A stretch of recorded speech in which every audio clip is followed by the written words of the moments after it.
What's up, guys? So before we begin today's video, I want to give a shout out to SoCal Collectibles in the high desert of the city of Victorville. That's a little weird how I said that. As most of you guys know, as you can tell, back here, all this up here, I am a huge Pops fan. I have tons of Pops. I'm into them. It may or may not be an issue, but whatever, we're here now. But there I was able to get some Pops that I've been looking for. You may not know this, but I'm a huge fan of Jared Leto's Joker. I think it is the most truest portrayal of the Joker in the comic books to date. At me if you want to talk about this or if you feel differently, but in my opinion, he's the best Joker on film. I'm not gonna kill you. I'm just gonna hurt you. Really, really bad. Anyways, I was able to start collecting, or finish collecting, my Jokers from the Suicide Squad. You know, I got them in this suit here. I thought this was freaking amazing. I got this one here. Thought it was super amazing. I already have the one from his Arkham scene when he's giving the shock treatment to Harley Quinn. But I was also able to get my Harley Quinn in. Right here. Here we go. Bada bing. Bada boom. And I think I only have one Joker left, and that's Tuxedo Joker. So I'm going to head right back down to SoCal Collectibles and get those bad boys. Did I mention that most of his collectibles already come in this like snazzy pop protection thing? Like, that's not an extra charge at all. So a few things have happened since last we spoke. You know, got a few trailers have dropped. SpiderMan Far From Home, John Wick 3, and there's a new Ghostbusters teaser. Sequel to part 2, like a true trilogy now. So let's start with Spider-Man. So SpiderMan Homecoming's trailer is amazing. I like it. Of course, it's Spider-Man. Everything is cool. I'm trying to do the thing where I say something really positive about it before I get into my negative.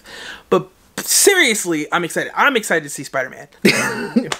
my negative, my only nitpick is like, I feel like they continuously... I feel like they just keep taking from Miles. Like, I know so many people are like, oh, Spider-Man's new costume is kind of like a reflection of his first costume in the art, where they made it seem like it was black, more black than it was blue. So this is like an homage to that.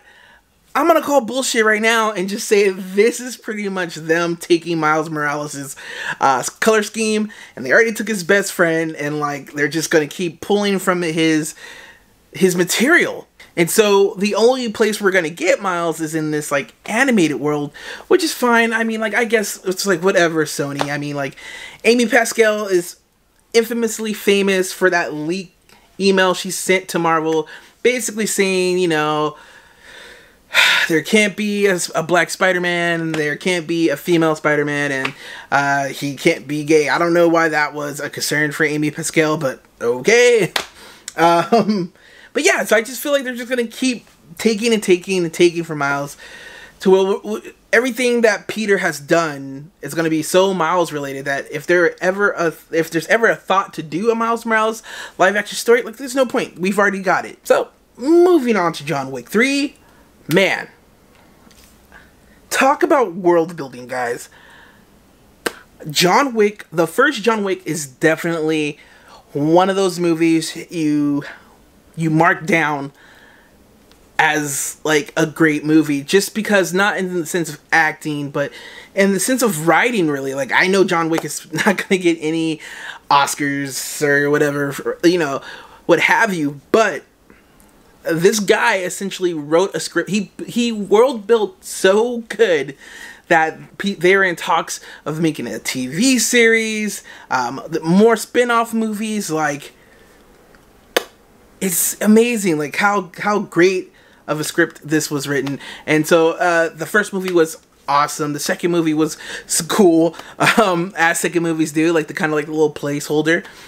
I'm excited for part 3 because it's just getting more and more bananas as we go on. So like, I'm really excited to see what's going on. I wonder if Common's gonna make a return. I wonder if Ruby Rose is gonna make a return. I mean, like, I know she had a hard fall there with being casted as Batwoman, and nobody liked that for some reason, but what have you. Come on over to John Wick 3, friend. So next we're going to talk about Ghostbusters. Now, Ghostbusters is a film that's like near and dear to my heart. Ironically enough, I saw Ghostbusters backwards. So I seen Ghostbusters 2 when I was a kid, and I was like, yo, this movie's freaking amazing. I love this movie. And then I saw Ghostbusters, the very first Ghostbusters, and then that was cool because it was a Stay Puft Marshmallow Man. Mind you, I had already started watching the cartoons before any of this stuff, and so when I see the first one and the Stay Puft Marshmallow Man is like the villain, I'm like, oh, that's why he's in the beginning intro, or not the beginning, but he's in the intro of the Ghostbusters cartoon. Super rad. I had the Proton Pack, of course, as a kid. I had like flashlights. I had the Trap Man. I was like Ghostbusters out. You can say it. Ghostbusters! Each sold separately. Proton Pack ready. Ghostbusters loaded. Who's scared? Never. You first. PKE meter reads a class 3 ghost. It's Stay Puft Marshmallow Man. Rooster. Oh no, another one. We ain't ghosts. Stop us. We ain't afraid of them. Proton Pack and Ghost Popper Gun, each sold separately. The real Ghostbusters, new from Kenner. Extreme Ghostbusters comes, and I fall in love with that one, and that's short-lived too. And my favorite character from there, of course, was Eduardo, and he always had that cool, stupid line where he's like, we're scientists, man. And that's my horrible impression, but I'm sure some of you guys know what I'm talking about. So the son of the guy who wrote the first one is writing, directing this third installment to the original canon of films. Ivan Reitman. So I don't know. This is kind of like a thing. Like, I know Max Landis is supposed to be doing like a remake of his father's A Werewolf in Paris. It seems like these young writers are taking on these big movies that their fathers or mothers have done. Mostly fathers, as in these two examples. It can't be any worse than the Sony reboot or Otherworld reboot of Ghostbusters with the all-female cast. And like, I had all kinds of faith in that movie. Like, I went and saw that movie. My friends were like, oh, this movie's gonna suck. It was because it's all female and this and that. And I'm like, guys, you guys need to wake up. You guys are just like being assholes. You're being sexist. Like, it's not because all those female, whatever. I went to go see this, like, balls to the walls. I'm so happy. And then, like, as each scene went, like, like, the value in this movie just, or like, my pride just drop.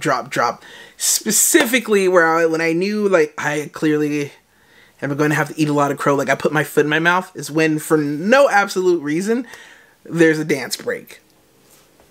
Why, might you ask? I don't fucking know. I don't fucking know. And here's the deal. This movie has one of the most, like, saddest endings of all time, because they plug a sequel and you know after watching it you're just like, it's not gonna happen. Like, mind you, I've seen this movie opening night, and like after watching it, and then it gets to that point where they plug the sequel, and I'm just like, it's not gonna go down, baby. I'm so sorry. It's not gonna be a part 2 to this. It's just not. Like, that's how bad it was. It can't be as bad as that. Right? So we can only go up. Like, expectations are like down here. The little teaser seemed amazing. Hopefully they'll get like a bunch of the original or the remaining surviving actors. I don't know why Bill Murray's a dick. Like, I know he makes it like such a hard issue to get. It's hard to get him to film this and these movies for whatever freaking reason. And Bill Murray's like one of those actors who I think like his fandom makes him believe that he's like bigger than he is. It's like, bro, like, we're trying to do this, like, we're trying to do this Ghostbuster movie. Can you please come do it? And he's like, I don't want to do it. Like, okay, what other movie are you possibly going to do? Like, who else is knocking on your door really to do a movie? Like, what was the last Bill Murray movie? Aqua Team or some weird ass movie like that? Like, I honestly, he did some Christmas shit maybe on Netflix. Like, I don't know why there's certain actors like that. Like, bro, like, you're... Caddyshack and Ghostbusters. Saturday Night Live. 3 things you're known for. Stop being a dick. Just go do it. Just go do the movie. Anyways, I hope they get this cast together, and I hope they are in there. If not, I'm sure this young writer-director could figure out a way to make Ghostbusters interesting without any of these cameos. Anyways, guys, that's sort of like the nerd news of what's out or what's happened. As usual, stay excellent, and I'll catch you guys later.